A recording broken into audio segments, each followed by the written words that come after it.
Commander Jack Miller stared at the holographic display, watching as the alien fleet positioned itself in a perfect formation.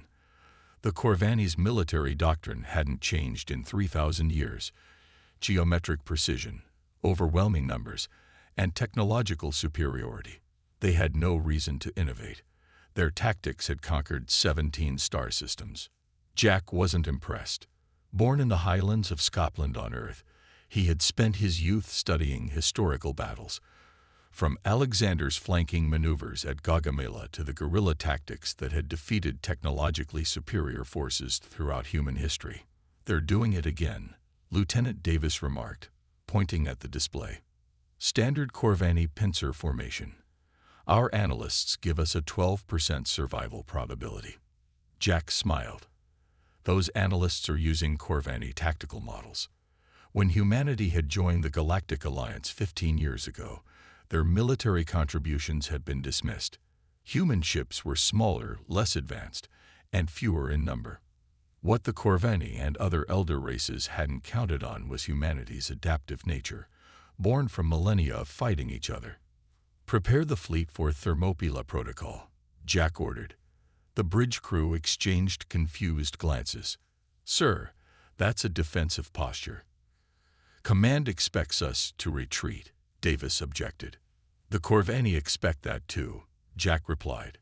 "That's why we won't."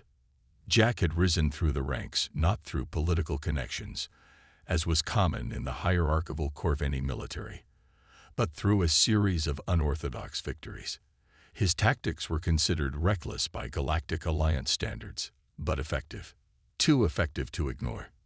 As the human vessels positioned themselves in a seemingly vulnerable formation, Jack recalled his first space battle. He had been a junior officer then, watching helplessly as the captain followed Alliance protocols to the letter, resulting in devastating losses.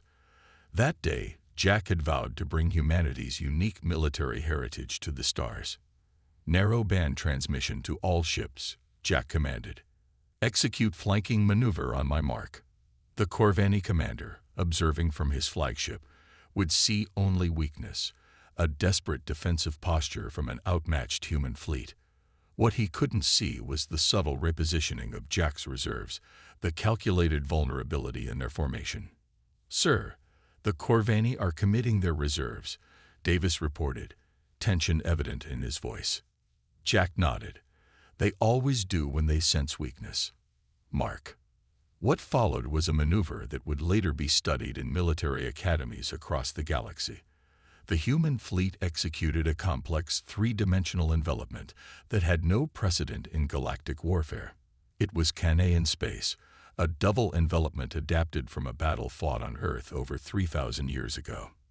The Corvani, unable to comprehend the sudden shift, found their perfect formation shattered. Their ships, built for head-on engagements, were caught in a crossfire they had never trained for. "We've broken their formation," Davis announced, disbelief in his voice. "The Corvani flagship is signaling retreat." A cheer erupted across the bridge, but Jack remained focused on the display. This was just the beginning. The galaxy was about to learn that humanity's greatest strength wasn't in their ships or weapons, but in their unpredictability. In tactics forged through thousands of years of conflict on a single war-torn world. "Send to Alliance Command," Jack said quietly. Corvani threat neutralized. Minimal casualties sustained. Returning to base. The birth of humanity's first galactic tactician had just changed the face of interstellar warfare forever. 10 years after Commander Jack Miller's revolutionary victory against the Corvani, humanity's influence on galactic warfare had grown exponentially. What began as a desperate adaptation had evolved into a comprehensive military doctrine that was reshaping how the Galactic Alliance approached conflict. Admiral Thomas Reed, formerly Jack's lieutenant during that historic battle, now stood before the Alliance Military Council, surrounded by representatives from 27 spacefaring species. "The human approach is too unpredictable," complained General Zorb of the Mentari Collective, his translucent appendages gesturing at the simulation. "It introduces unnecessary variables." "With respect, General," Thomas replied, Those unnecessary variables have reduced Alliance casualties by 63% in the last 4 engagements. The statistics were difficult to argue with. Human officers were now embedded in every major Alliance fleet, bringing with them unconventional tactics that confused and overwhelmed enemies accustomed to the rigidly predictable nature of traditional galactic warfare. Across the room, Jack Miller, now Strategic Operations Director, watched with quiet satisfaction.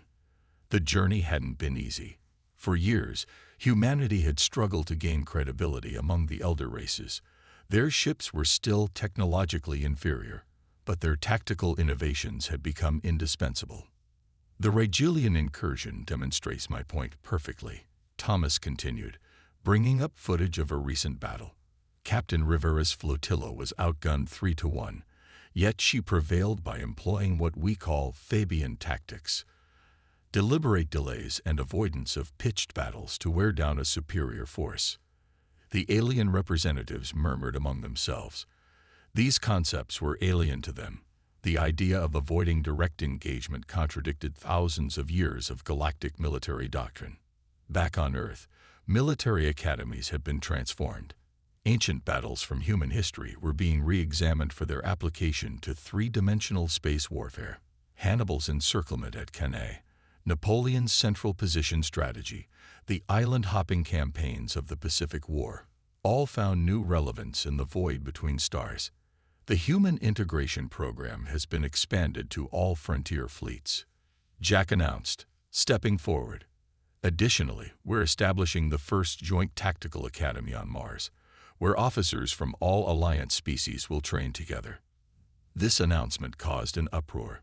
The elder races had always maintained separate military traditions, their cooperation limited to standardized communications and coordinated movements. The idea of integrating their training was unprecedented. Yet the results spoke for themselves.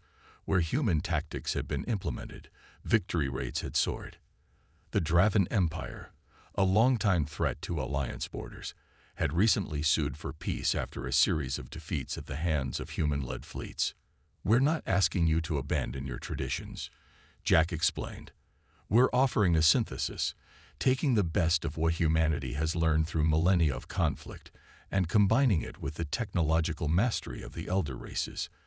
As the council session ended, Thomas joined Jack in a private observation lounge overlooking the gas giant that hosted the Alliance headquarters. They're starting to understand, Thomas said, but some still resist. Jack nodded. Change is difficult, especially for species that have followed the same military doctrine since before humans discovered fire. The Draven armistice is holding, but intelligence suggests the Horvath Dominion is mobilizing at the outer rim.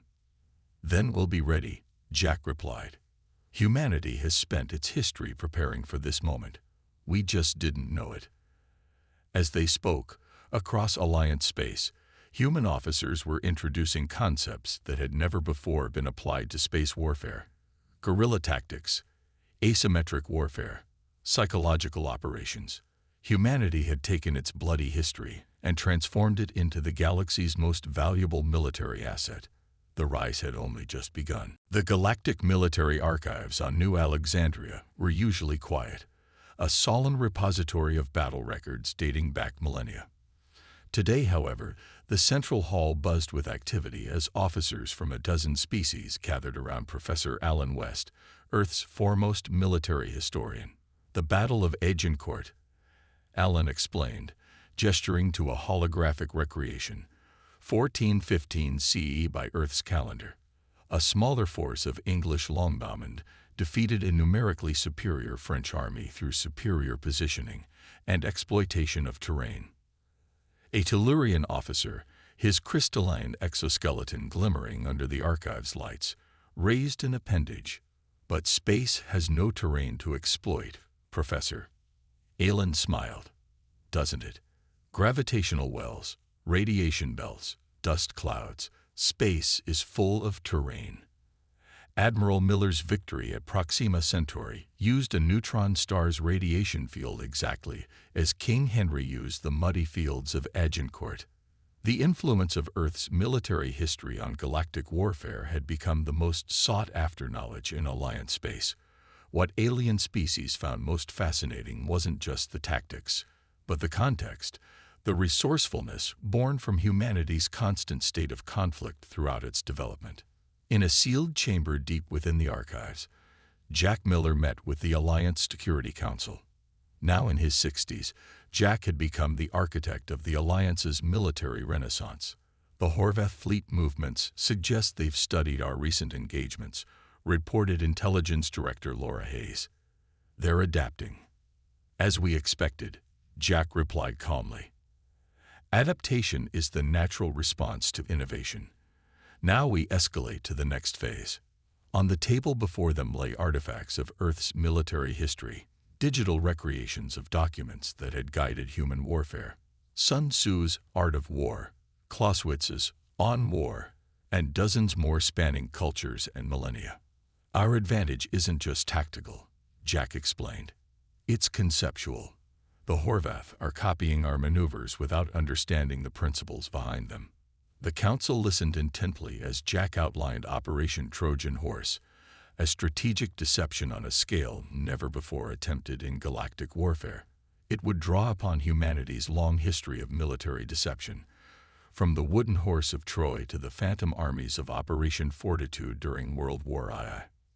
Meanwhile, across Alliance space, the influence of Earth's military traditions was transforming more than just tactics.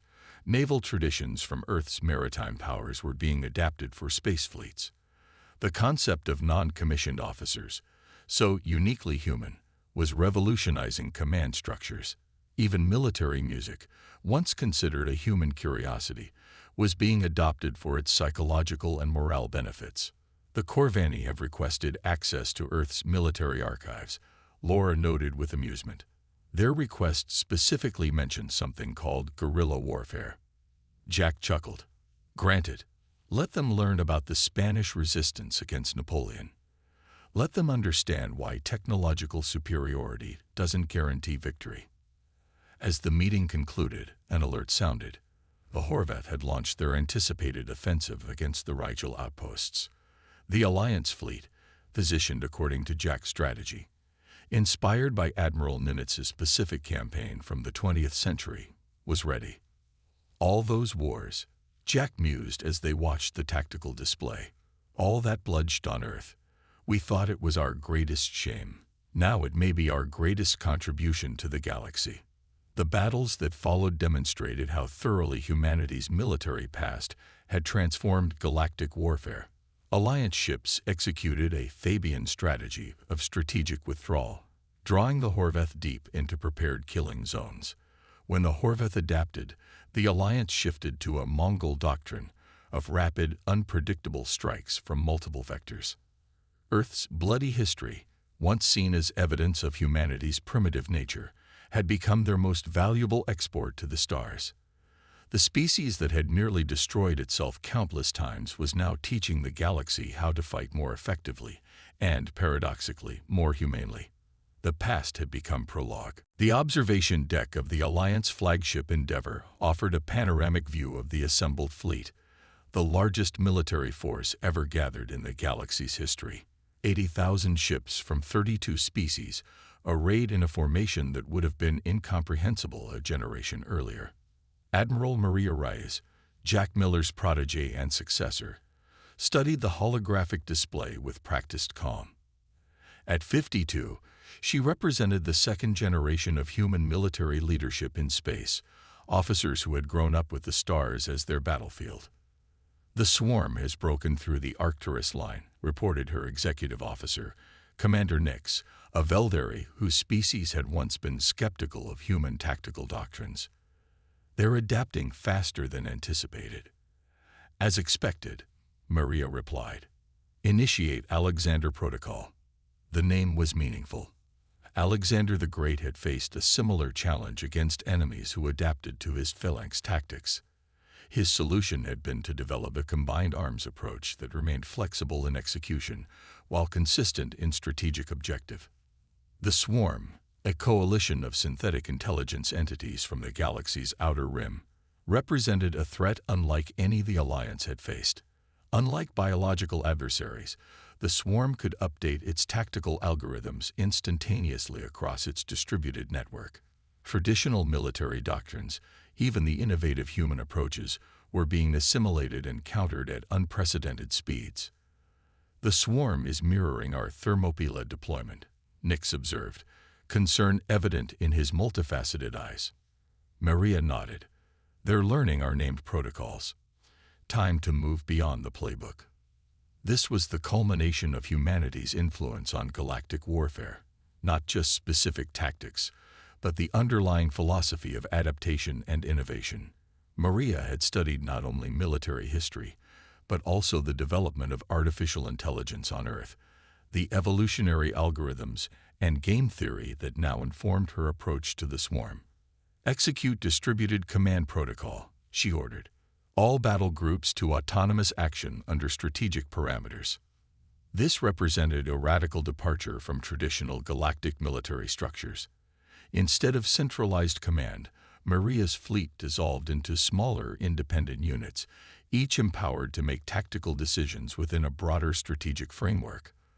The concept, drawn from Earth's history of mission command doctrine, had never been applied at this scale. The swarm, programmed to identify and counter patterns, suddenly found itself facing thousands of different tactical approaches simultaneously. "They're trying to identify the pattern," Maria explained to the Alliance observers on the bridge.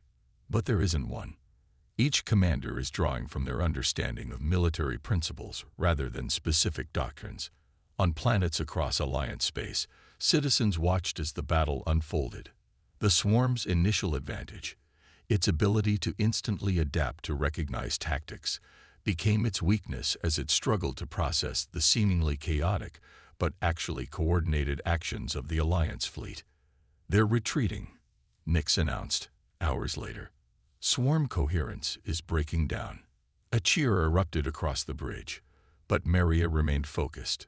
"This isn't over," she cautioned. "They'll analyze this defeat and evolve. We need to prepare for the next phase." The victory marked more than just a successful defense. It represented the maturation of humanity's tactical revolution. What had begun with Jack Miller's adaptation of ancient Earth battles had evolved into a comprehensive approach to warfare that emphasized flexibility, initiative, and creativity over rigid doctrine. Throughout Alliance space, the implications were being felt beyond military applications. Governance structures, educational systems, and even cultural exchanges were being influenced by humanity's adaptive approach. The species that had arrived in the galactic community as technological inferiors had sparked a renaissance in strategic thinking. As Maria later wrote in her memoirs, "The paradox of human warfare in space was that our greatest contribution was teaching the galaxy how to think, not how to fight. We brought our scars to the stars and transformed them into wisdom." A new era had truly begun. 50 years after humanity's revolutionary impact on galactic warfare began, Jack Miller, now 93 and long retired from active service, stood in the Great Hall of the Galactic Academy on New Terra. Before him stretched rows of graduates, young officers from 78 species, all trained in the integrated tactical doctrines that had become standard throughout Alliance space. "When I was your age," Jack began, his voice still commanding despite his years, "humanity was the newcomer to the galactic stage. We had nothing to offer but our history, a history many considered barbaric." The audience listened intently. For most of these young officers, the transformation of galactic warfare was ancient history. They had never known a time before human tactical influence. "Today, I'm not here to celebrate our victories," Jack continued. "I'm here to reflect on what they've taught us all." In the decades since the Swarm War, peace had largely prevailed across Alliance space. The paradoxical legacy of human tactical innovation was a dramatic reduction in armed conflict. Potential aggressors, facing the prospect of confronting unpredictable and adaptive Alliance responses, increasingly chose diplomacy instead. "Our greatest achievement wasn't teaching the galaxy how to fight more effectively," Jack explained. It was creating a military paradigm so adaptable that it deterred conflict altogether. The Tactical Integration Protocol, developed by Maria Reyes before her retirement, had become the foundation of Alliance security doctrine. It emphasized not just combined operations between species, but the continuous evolution of approaches based on simulated challenges rather than actual combat. "We brought our bloodied history to the stars," Jack said, and in doing so, helped prevent that history from repeating itself on a galactic scale. In museums across Alliance space, exhibits chronicle the evolution of warfare, from the rigid, predictable patterns of pre-human galactic conflicts to the dynamic, adaptive approaches that now prevailed. Earth's military history, once considered primitive by elder species, was now studied with reverence. After the ceremony, Jack met with the Academy's Leadership Council, a diverse group that included former adversaries like the Corvani and Horvath. The simulations show a 93% reduction in potential casualties if conflict were to occur today versus pre-integration standards, reported the Corvani representative, Admiral Tark. The deterrent effect has been even more significant. Jack nodded. And yet we must remain vigilant. Adaptation is never complete.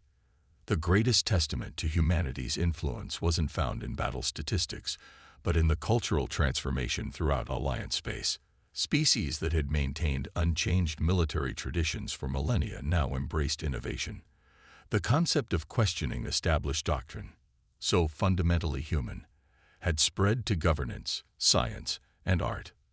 "We face a new challenge," noted Dr. Eliza Shaw, the Academy's civilian director. "An entire generation that has never experienced actual combat. How do we maintain tactical wisdom without the crucible of war?" It was the most profound question facing the legacy of human tactical influence. Earth's military innovations had been born of necessity, forged in blood and sacrifice across thousands of years. Could such wisdom be preserved in an era of peace? Jack's answer came not from humanity's wars, but from its philosophers. Plato wrote of the guardian class, warriors who studied war not for conquest, but for defense. We must become philosophical warriors, students of conflict who strive never to apply our knowledge. As Jack departed the Academy for the last time, he reflected on the journey. What had begun as a desperate adaptation by an outmatched species had transformed into a galactic philosophy of security, one that valued creativity, adaptability, and initiative above rigid doctrine. In orbital habitats and on planets across Alliance space, children of countless species played at strategy games derived from Earth's military history, chess, Go, and modern variants that incorporated the three-dimensional thinking of space warfare. They were learning the principles of tactical thought without the devastating lessons humanity had endured. This, perhaps, was the truest legacy of human tactics, not the revolutionizing of how wars were fought, but the transformation of how peace was maintained. The galaxy had learned to think like humans, and in doing so, had found a better path. 100 years after Jack Miller's first victory against the Corvani, humanity's tactical revolution had become institutionalized. The Galactic Defense Force, successor to the Alliance military, maintained peace through a doctrine of flexible response and continuous innovation that traced its lineage directly to Earth's military traditions. On the remote world of Threshold, nestled in a star system far from the busy corridors of galactic commerce, stood the most exclusive military academy in known space, the Miller Institute for Advanced Tactical Studies. Here, the elite of every species trained not just in combat operations, but in the philosophy and psychology of conflict. Commander Ben Foster, great-grandson of Jack Miller's original communications officer, walked through the Institute's Memorial Hall. Holographic displays recreated Earth's pivotal battles, from Thermopylae to Trafalgar to the strategic bombing campaigns of the Second World War. "Humans call it the weight of history," Ben explained to a group of new instructors, a diverse collection of species united by their tactical brilliance. "Every decision we make carries the echoes of those who came before us." The Institute served a purpose beyond training. It was the guardian of humanity's military knowledge, ensuring that the lessons learned through blood on Earth would never need to be relearned among the stars. What we preserve here isn't just how to win conflicts, Ben continued, but how to understand them, how to prevent them when possible, and how to end them quickly when necessary. In the century since humanity had revolutionized galactic warfare, a new challenge had emerged: complacency. With no major conflicts in decades, younger generations questioned the resources devoted to military preparedness. The Institute stood as bulwark against forgetting. Later that day, Ben met with the Galactic Security Council via quantum entanglement. The mood was somber. "We've detected anomalous energy signatures beyond the Cygnus Void," reported Admiral Vex of the Mentary. "Unlike anything in our records. Long-range probes have gone silent," added General Thorne of the Corvini. "Something is coming." This was the moment the Institute had been preparing for, an unknown threat that couldn't be countered with existing tactical doctrines. It would require the full synthesis of galactic military thought, the integration of all species' unique perspectives, guided by the adaptive framework humanity had introduced. "Activate the Guardian Protocol," Ben ordered. "All Institute graduates to their designated posts. Full simulation suite deployment." Across galactic space, a network awakened. The veterans of the Institute, officers who had trained in hypothetical scenarios their entire careers, began preparing for actual conflict. Simulation centers on 100 worlds started modeling possible encounters with the unknown force. "We're implementing the flexible response doctrine," Ben explained to the Council. "Multiple defensive postures simultaneously, each ready to adapt based on initial contact." The concept, developed by Jack Miller in his final years, represented the culmination of human tactical thinking. Not a single plan, but a framework for creating plans in real time based on emerging information. As preparations continued, Ben visited the Institute's most restricted section, the Omega Archive. Here, Earth's darkest military knowledge was preserved. Strategies of mass destruction, psychological warfare techniques, and weapons concepts deemed too destabilizing for general dissemination. "We preserve this knowledge," Ben whispered to himself, echoing the archive's founding principle: not to use it, but to ensure we recognize it if ever faced with it. The approaching threat, whatever it represented, would face not just the military might of the galactic community, but the accumulated wisdom of humanity's long, bloody history, a history that had taught one overriding lesson: adaptability trumps technology, innovation defeats superiority, and understanding conflict is the first step to preventing it. As the first reports of the unknown vessels crossing the void reached threshold, Ben gathered the Institute's leadership. "We've spent a century preparing for this moment," he told them. "Not just to fight, but to understand. Our first goal is communication, not confrontation." This, perhaps, was the most profound evolution of humanity's military influence, the recognition that true victory lay not in defeating enemies, but in transforming them into allies. It was a lesson Earth had learned too late in its own history, but one the galaxy might now benefit from. 200 years had passed since humanity first revolutionized galactic warfare, the unknown threat that had approached from beyond the Cygnus Void. The Harmonics, as they came to be known, had not brought war but challenge. Their arrival had tested the integrated tactical doctrines of the Galactic Defense Force, not in combat, but in crisis management, first contact protocols, and strategic adaptation. Grand Admiral Elena Torres stood on the observation deck of Nexus Station, watching as ships from 100 species maneuvered in perfect coordination. What had begun as military exercises had evolved into something more profound: a demonstration of unified purpose across biological, synthetic, and now harmonic intelligences. "The third quinquennial games begin tomorrow," her aide reminded her. "Representatives from all sectors are arriving." Elena nodded. The games, competitive simulations derived from military training scenarios, had become the outlet for the tactical brilliance that once served only warfare. Teams from across the galaxy competed in strategic challenges that tested not their ability to destroy, but to solve complex problems under pressure. Jack Miller could never have imagined this, Alina mused. When he adapted Earth's military history to space combat, he couldn't have known where it would lead. The greatest irony of humanity's tactical revolution was its ultimate purpose, not the perfection of warfare, but its transformation. The principles that had made human military doctrine so effective, adaptability, initiative, creative problem-solving, had proven even more valuable in peace. In the centuries since first contact, humanity had spread throughout the galaxy, not as conquerors but as partners. Their unique perspective, shaped by a planetary history of conflict and cooperation, brought balance to a galactic community that had stagnated through consensus. The Harmonics delegation has requested a private meeting, her aide added.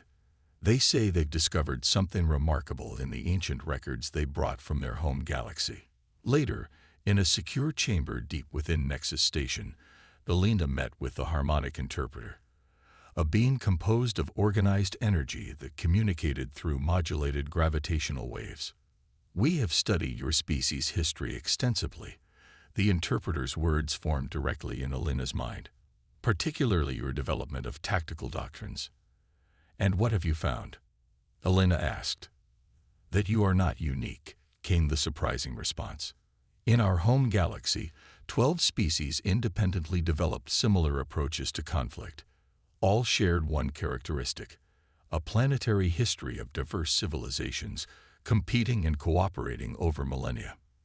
This revelation stunned Alina. Humanity had long believed their tactical innovation was their unique contribution to galactic civilization, their redemption for the bloodshed of their history. "We did not come seeking conflict," the interpreter continued. "We came seeking balance. Our galaxy suffered from the same stagnation yours once did, perfect consensus leading to vulnerability against external threats." What followed was an exchange of knowledge that would reshape galactic understanding. The Harmonics shared records of civilizations that had risen and fallen across millions of years, some following paths eerily similar to humanity's, others taking directions impossible to imagine. As the quinquennial games began the next day, Alina addressed the assembled representatives with new perspective. The stadium, once designed for military reviews, now hosted competitions of strategy and cooperation that drew trillions of viewers across inhabited space. 2 centuries ago, humanity brought its battle scars to the stars, she began. "We feared our history of conflict marked us as primitive. Now we understand that Crucible forged something precious: the ability to adapt, to question, to imagine alternatives." Across the galaxy, the legacy of human tactical influence had evolved beyond military applications. Educational systems incorporated the creative problem-solving approaches first developed for officer training.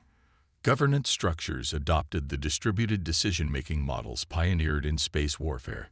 Even art and culture had been transformed by the dynamic, adaptive thinking that humans had introduced. "Today we compete not to dominate but to elevate," Alina continued. "The same principles that once guided our warships now guide our societies: flexibility, initiative, and above all, the courage to challenge established paradigms."